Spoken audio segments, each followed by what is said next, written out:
Good evening, my honorable rector, Miss Iswandini Agustin MPD. I'm Henny, name 188270002. I want to do my final examination, second semester, about making inferences. Before talk more about making inferences, let us know about what is inference. Inference is a conclusion reached on the basis of evidence and reasoning. For example, if my best friend stops talking to me, I can infer that he is angry at me, or he thinks I'm crazy and doesn't want to be seen with me. When you read, you need to make inferences about things happening in the story. For example, if I read that the main character hates old people, but then later becomes friends with an old person, I can infer that a theme of this story relates to challenging your prejudices. An inference is not based solely on your opinion. It is based on evidence. In a story, everything you read in a text, what character says or do, what events happen in the plot, etc., can be used as the basis for making an inference. The text says, the main character hates old people. I can infer that the main character has a mean and childish personality. How to make an inference? This is the main topic of this examination. An inference is a kind of guess. When you read a passage, you get information from it. Then you can make an inference or guess about other information and ideas that are not in the passage. When do you make inferences? In everyday life, you often make inferences.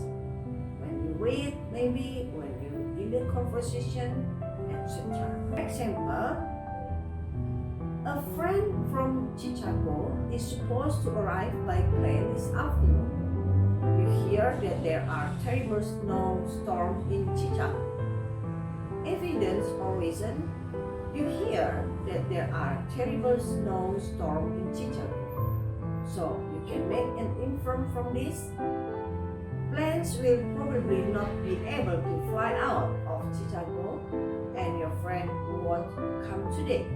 Readers also make inferences. They sometimes infer information or ideas that aren't in a passage. Writers don't or cannot always tell everything to the reader. There may be gaps or holes in the reader's knowledge about something. The reader may need to try to fill in these gaps by making inferences. Let's see exercises 5 to explain how to make inferences from this text, from this story. When Anne woke up in the morning, so she felt happy. She jumped out of bed and ran to the window. It was a beautiful morning. The sun shone and the sky was blue. Anne opened the window. Outside there was a fruit tree with beautiful flowers, and could see many other trees and flowers, and a small river too. This is a wonderful place, she thought. Then suddenly she remembered she felt very sad again. But I cannot stay there, she thought. They don't want me because I'm not a boy. Marilla came into the room. Good morning, Anne, she said. Breakfast is waiting. Wash your face and put on your clothes. I'm feeling very hungry, Anne said. I never feel sad in the morning. I love mornings. After breakfast, Anne washed the plates and cups. Marilla watched carefully, but Anne did the job well. This afternoon, I'm going to drive to White Sands, Marilla said. You will come with me, Anne, and we will talk to Mrs. Spencer. Matthew didn't say anything, but he looked very sad. Later, he got the horse and buggy ready for Marilla. Marilla drove and Anne sat next to her. Is it a long way to White Sand? Asked Anne. About 8 kilometers, answered Marilla. I know you like to talk, Anne, so tell me your story. It isn't very interesting, said Anne. I was born in Bolingbroke in Nova Scotia, and I was 11 last March. My parents were teachers, but they died when I was a baby. So their cleaner, Mrs. Thomas, and her husband took me into their house. Mrs. Thomas had 4 children. I helped her with them. But then Mr. Thomas died in an accident. Mr. Thomas and the children went to Mr. Thomas' parents. They didn't want me. Then Mrs. Hammond, Mrs. Thomas' friend, took me into her house. She had 8 children. They were very hard work. Then Mrs. Hammond moved away. I had to go to the orphanage because nobody wanted me. I was there for 4 months. Making inferences from this text, we must use questions using 5W1H. What is 5W1H? Where, who, when, what, why, or what do you think, and how? Let us answer the questions from this text.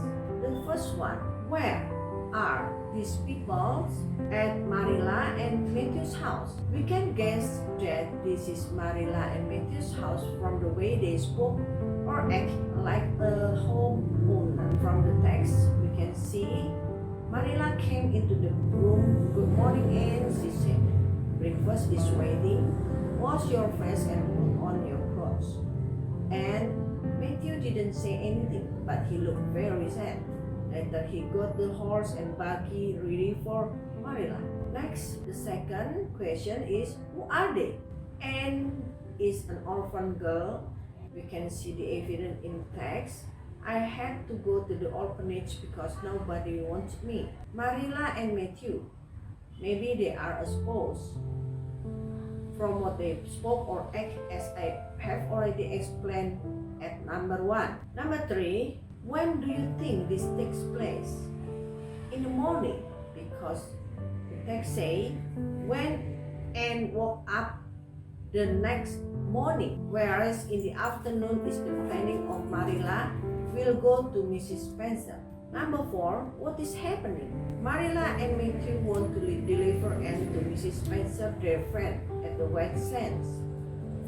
This afternoon, I'm going to drive to White Sands, Marilla said. You will come with me, Anne, and we will talk to Mrs. Spencer. I guess Anne never know Mrs. Spencer, and Mrs. Spencer isn't in the Anne's orphanage because she asked, is it a long way to White Sands? Mrs. Spencer is Marilla and Matthew's friends. Number 5, how do the people probably feel? Anne feels sad. Then suddenly she remembered she felt very sad again, the text said. Marilla is confused. So tell me your story, the text said. And Matthew is sad, the text said. Matthew didn't say anything, but he looked very sad. And what do you think will happen next? Based on Anne's thought, they don't want me because I'm not a boy. And Marilla's plans to talk to Mrs. Spencer. You will come with me, Anne, and we will talk to Mrs. Spencer. I infer Anne will stay with Mrs. Spencer. That's all of my presentation. I hope all of this is useful for you. Thank you.